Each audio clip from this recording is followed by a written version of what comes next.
प्रयास कुछ भी रूठ जाओ, अपना कुछ न कुछ मन में कुछ खटास आ गई, इधर उधर हो जाओ, लेकिन मैं आपको वचन देता हूं, यहां के बगैर आपको चैन कहीं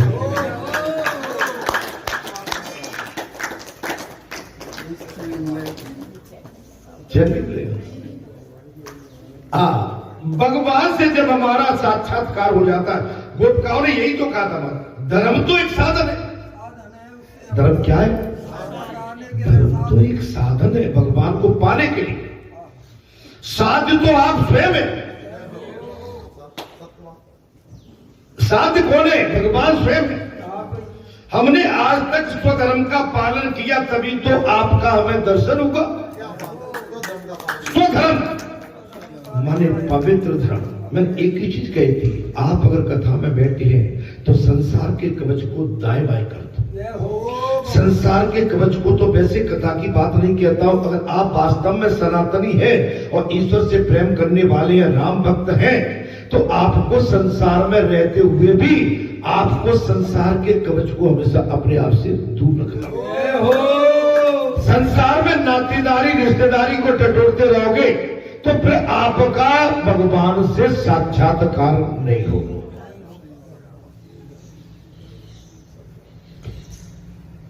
अनुबार तई परसा कर पुन के प्रणाम और राम काज कीने बिना तो कोई काम नहीं। माने लगे रहिए, हर दिन काम करते रहिए, अच्छा काम करते रहिए, धार्मिक काम हो, कल्याणकारी काम हो, माने आप अपने मन को उसके साथ संलग्न करके अपने निजी स्वार्थ में नहीं भाई लगिए। निजी स्वार्थ में तो पशु पंछी लगे, चिड़िया चिड़वा लगे होंगे, निजी स्वार्थ में तो वो लगे, क्योंकि उनमें इतना विवेक नहीं है जो मनुष्य के अंदर है।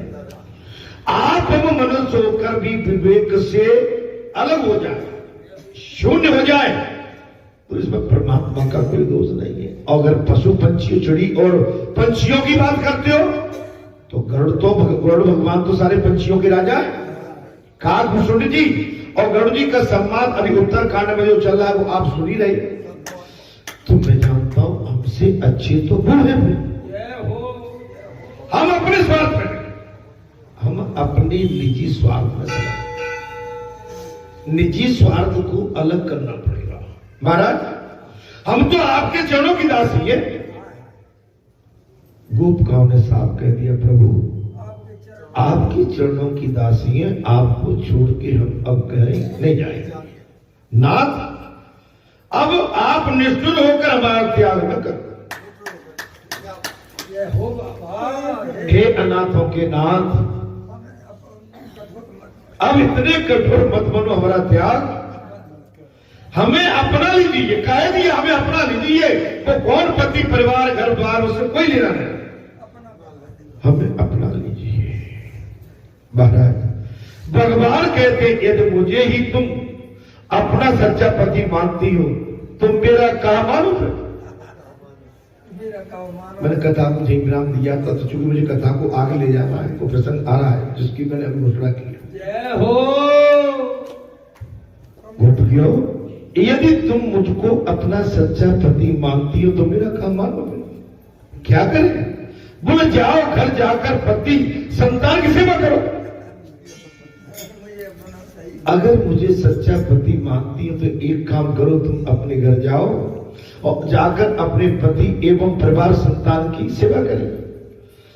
ये लौकिक पति स्वार्थी है, फिर भी मेरी आज्ञा की उसी की सेवा।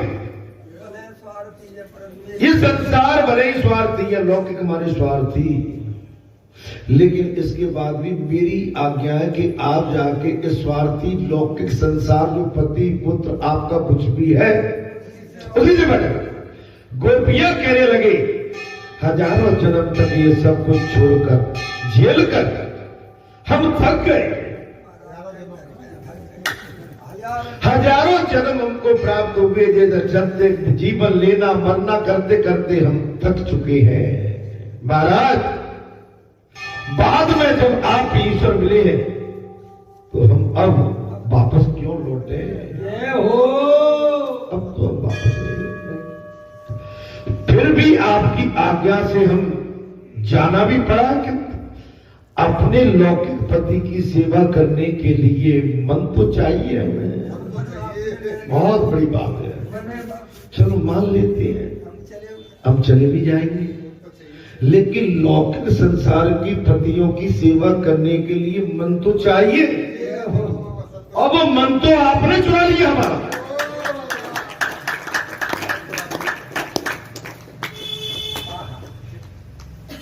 गोपकाओं ने साफ कह दिया, जब मन की चोरी हो गई महाराज आपने कर ली, तो अब हम क्या करें? आप हमारा मन दे दो, चल।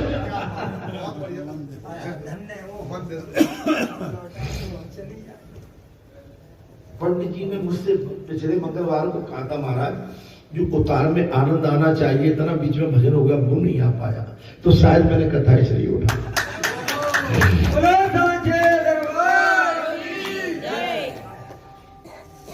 गोपकाओं ने कह दिया कि हमारा मन दे दो, तुम्हारी बात हमें स्वीकार है, आप हमारा मन लौटा देंगे तो हम गजा जाकर लौकिक पतियों की सेवा करेंगे, हमारा चित्त लौटाएंगे।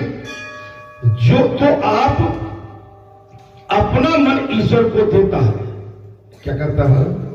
जो अपना मन ईश्वर को देता है वो तो ईश्वर से महाराज तदाकार हो जाता है, एक हो जाता है। ईश्वर स्वयं भी उस मन को वापस नहीं कर सकते। अगर ईश्वर चाहे तो उस मन को वापस कर दिया जाए तो कर सकते हैं। श्री कृष्ण चित्त की तो चोरी करता हूं, मुझे बात तो सही है। भगवान ने साफ कह दी, हे गोपकाओं ये बात तो सही है, मैं चित्त की तो चोरी करता हूं। उसका वो चित्त और उसका वो चित्त तो मुझ में एकाकार हो जाता है, उसे फिर मैं वापस नहीं करता। अब मुझ में जो आपका मन एकाकार हो गया, माने मिलन हो गया, तो उसे वापस कैसे करूं? जब बालाजी धाम पर आपका मन लगी गया है, तो बालाजी से कहो या मां भगवती से वैष्णव भैया से कहिए कि भैया और बालाजी सरकार हमें यहां से दूर कर दो, अब तो हम माने आप अरे वो कह के जाओ, तो भैया न तो वो करेंगे न आप करो, उसे मैं वापस नहीं कर सकता। जिसका मन मुझसे मिल जाता है ना, उसको मैं वापस नहीं कर सकता। तुम्हारे मन की तो वही दशा, इस समय मैं क्या करूंगा? अब कह दिया भगवान ने कि तुम तो मेरे विरह में पागल हो गए, और तुमने जो मुझको मन दे दिया है, मैंने तुम्हारा मन चुरा लिया है, और तुम्हारा चोरी किया हुआ मन अब मैं वापस नहीं कर सकता हूं। महाराज तुम्हारी वही दशा है, दूध में मिली हुई मिश्री कभी अलग हो सकती है। मिल गई, बताइए कितना भी गर्म करिए छानिए, लेकिन न मिश्री अलग होगी, न मिश्री से दूध अलग होगा, न दूध से मिश्री, किसी प्रकार से उसे आप अलग नहीं कर सकते। तब श्री कृष्ण तुम्हारा मन मुझ में कब और कैसे मिला, ये मैं भी नहीं जानता। बहुत गहरी बात, तुम्हारा मन मुझ में कब और कैसे मिला, ये मैं भी नहीं जानता। एक चीज हम बताता, मैं आज बहुत, एक बेटी होती है, छोटी बेटी होती है या बेटा भी होता है, घर में परिवार में उनका पालन पोषण किया जाता है। अब जैसे जैसे थोड़े से समझदार होते हैं तो परिवार के सदस्यों से उनका मन मिलन होने लगता है। ये दादी से, दादाजी से, काका जी से, जो भी बड़े बूढ़े होते हैं, या किसी बालक से उनका मन मिलता है। अच्छा, मन वो कब मिला था कि दोनों तरफ से किसी को नहीं मालूम? अरे पता है क्या? अच्छा, आपको जब आपका जन्म हुआ था तब आपको पता था कि इस उम्र में आके आपको बालाजी धाम का साक्षात्कार होगा और वहां पर आपका कई भक्तों से मिलन होगा? नहीं मालूम। चलिए, कोई लड़का बच्चे सियाने होते हैं, उनको क्या पता रहता है कि उसकी अगर जीवन में कोई जीवन साथी मिली तो उसका विवाह किसके साथ होगा? या उस बेटी को पता रहता है कि उसका जीवन साथी कौन होगा? देखो ईश्वर की क्या लीला है, लेकिन होगा। मैं एक चीज और बताता हूं आपको, इसको बुरा मत मानना। नबियों के लड़के बच्चों तुम रहते हो ना, कॉलेज में पढ़ते हो, स्कूल में पढ़ते हो, अपनी फ्रेंड सर्किल को ज्यादा नहीं बढ़ाना चाहिए। आप अपना सादगी जीवन जिए, मैं बेटियों से भी कह रहा हूं, क्योंकि एक दिन आपका बंधन किसी पवित्रता के साथ, अग्नि के फेरे के साथ आपकी साथ भ्रमर करेंगी। मैं बेटियों के लिए भी कह रहा हूं, अगर आपने अपने मन को उससे पहले कहीं दूषित कर लिया, मन की बात कर रहा हूं, शरीर की बात नहीं कर रहा हूं, मैं ओनली मन की बात कर रहा हूं, मैं शारीरिक बात नहीं कर रहा हूं, क्षमा करना इसके लिए। अगर आपने अपने मन को कहीं अपने यौवन स्थिति में दूषित कर लिया तो आपकी पवित्रता खंडित है। फिर आप किस मुंह से उस अग्नि के सामने, या आप अपनी पत्नी को या पत्नी अपने पति को क्या मुंह से बात कर सकते हो? नहीं कर सकते। अरे जी तो जीवन है भाई, यही तो पवित्रता है, यही तो शुद्धता है। अगर आप घर में, गांव में, गली में, शहर में कहीं भी रहते तो ऐसे रह के चल जाओ जैसे लड़की निकल जाती है रह। आपको अपने कर्तव्य पर, आपको अपने आचरणों पर, विचारों पर बिल्कुल एकदम सटीक खड़ा पहरा देना पड़ेगा। स्वयं दूसरा नहीं देगा। ये मन पागल आपको, हमको, सबको भटकाता है, लेकिन आपकी पकड़, आपकी कंट्रोल, हमारी कंट्रोल मन पे होना चाहिए। पुजारी को कुछ गलत तो नहीं बोल गया? आपने सबको मालूम है। और एक बात बता दूं, इतना तो मान लो कि ब्याह तो सबके हो गए हैं, लेकिन ब्याह से पहले दूध में जामन तो सबके डले हुए। बुरा मत मानना मेरी बात। जय हो मेरे बाबा। जामन से मतलब मैं न तो शारीरिक संबंधों की बात कर रहा हूं, मन में खटास तो सबके में।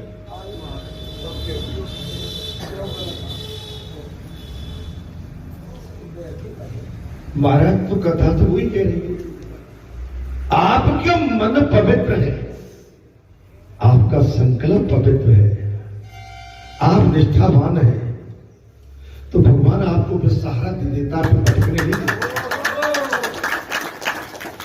लेकिन आपका, हमारा मन ही चंचल है, भगवान छोड़ देता है, बेलगाम छोड़ देता है। जैसे पशु छोड़ते हैं ना, बेलगाम पशुओं को छोड़ देते हैं, भगवान भी कहते हैं तुम बेलगाम घूमो। समझ लो, पता नहीं मैं क्या भूल जाता हूं। तुम्हारा मन मुझसे कब कैसे मिल गया, मैंने इसलिए कहा मुझे नहीं पता, मुझे नहीं पता। सो कैसे लौटा गोपियां? तो फिर मन के बिना अपने घर हम नहीं लौटेंगे, हमारा मन दे दो।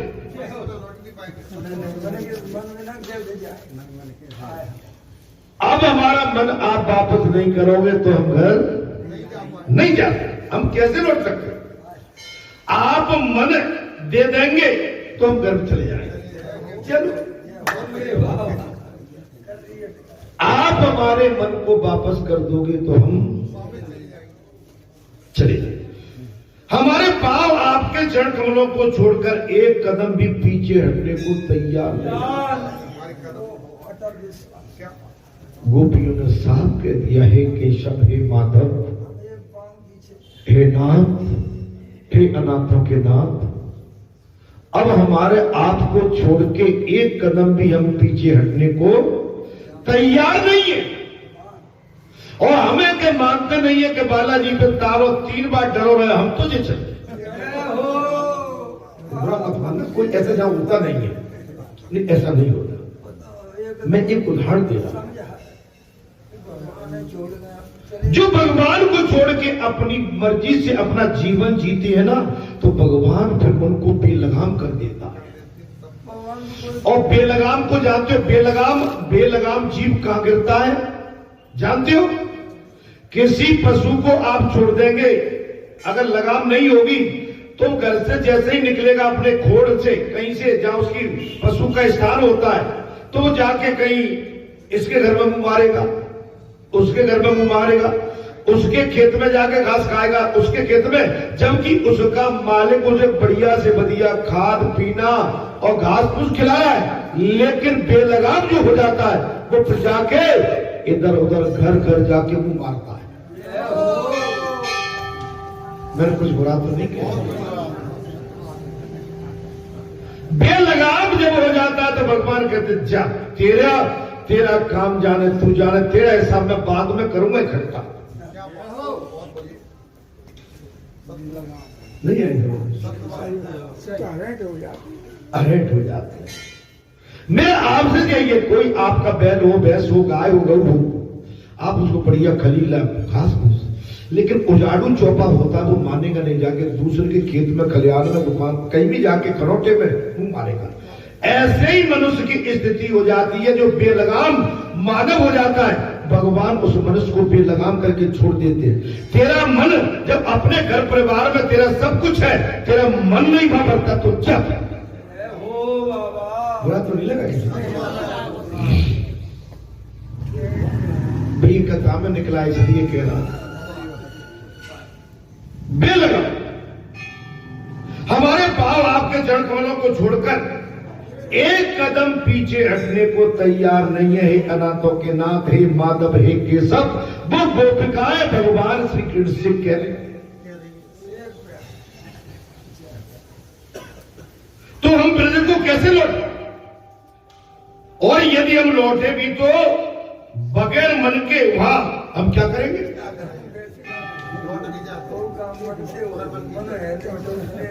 अगर एक बार को हम लौट भी जाएं, ऐसा कथा समझ में आती कि नहीं आती? अगर एक बार को हम वापस भी हो जाएं, तो बगैर मन के हम करेंगे क्या? प्रभु मैं योग शक्ति से तुम सबको उठाकर वहां पहुंचा देता हूं। भगवान ने कहा कि तुम नहीं जाती तो मैं कुछ ऐसी माया रचता हूं कि योग शक्ति से तुम्हें गोपियां हमारे शरीर को घर पहुंचा देंगे, किंतु मन तो साथ में ही नहीं। बहुत बड़ी बात है। हे प्रभु, यदि एक बार को आप हमारे मन को भी हमारे लौकिक संसार में पहुंचा देंगे तो हमारा मन तो नहीं जाएगा ना। हम वह करेंगे तो करेंगे क्या? बड़ी जिद हो रही है भगवान का। भगवान ने कर नहीं मानती तो मैं अपनी योग माया से तुम्हें लौकिक संसार में भेज देता हूं। तो गोपिका वहां पर कहने लगी चलो भेज दिए, लेकिन जब हमारा मन नहीं जाएगा वहां हम करेंगे क्या? हमारा मन तो तुम में मिल गया प्रभु।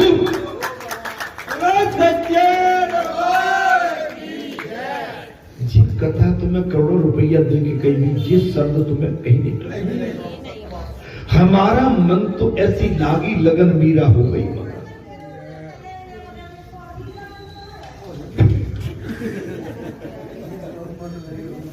महाराज संसार इसी का नाम।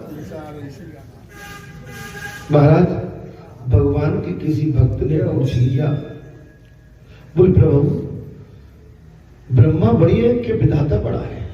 क्या पूछा महाराज? ब्रह्मा बड़ी है कि विधाता बड़ा?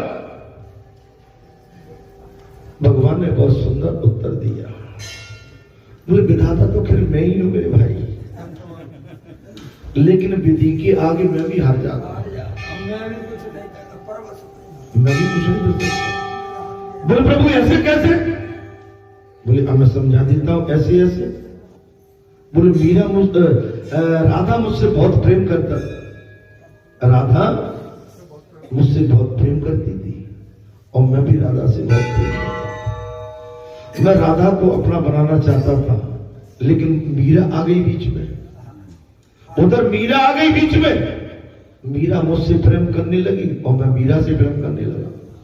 लेकिन देखिए विधि का विधान देखिए कि न तो राधा मेरी हो पाई न मीरा मेरी हो पाई, रुक्मिणी से मेरा ब्याह हो गया।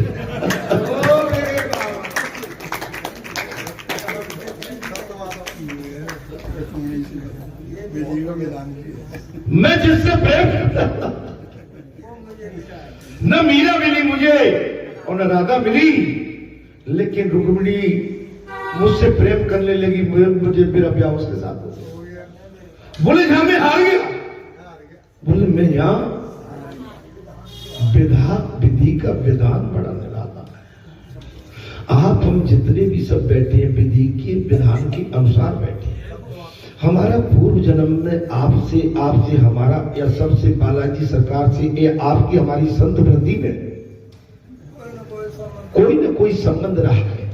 अगर उसमें कोई थोड़ी कोट कसर रह गई है तो बालाजी सरकार ने उस समय भगवान ने वरदान दे दिया, जाओ एक बालाजी धाम ग्राम बड़े ठाम बनेगा, वहां मैं तब तुमको इकट्ठा करूंगा और मेरा भजन वहां पर तुम करते रहना और हनुमान जी की दया से आप सब मुझ में समाहित हो जाओ।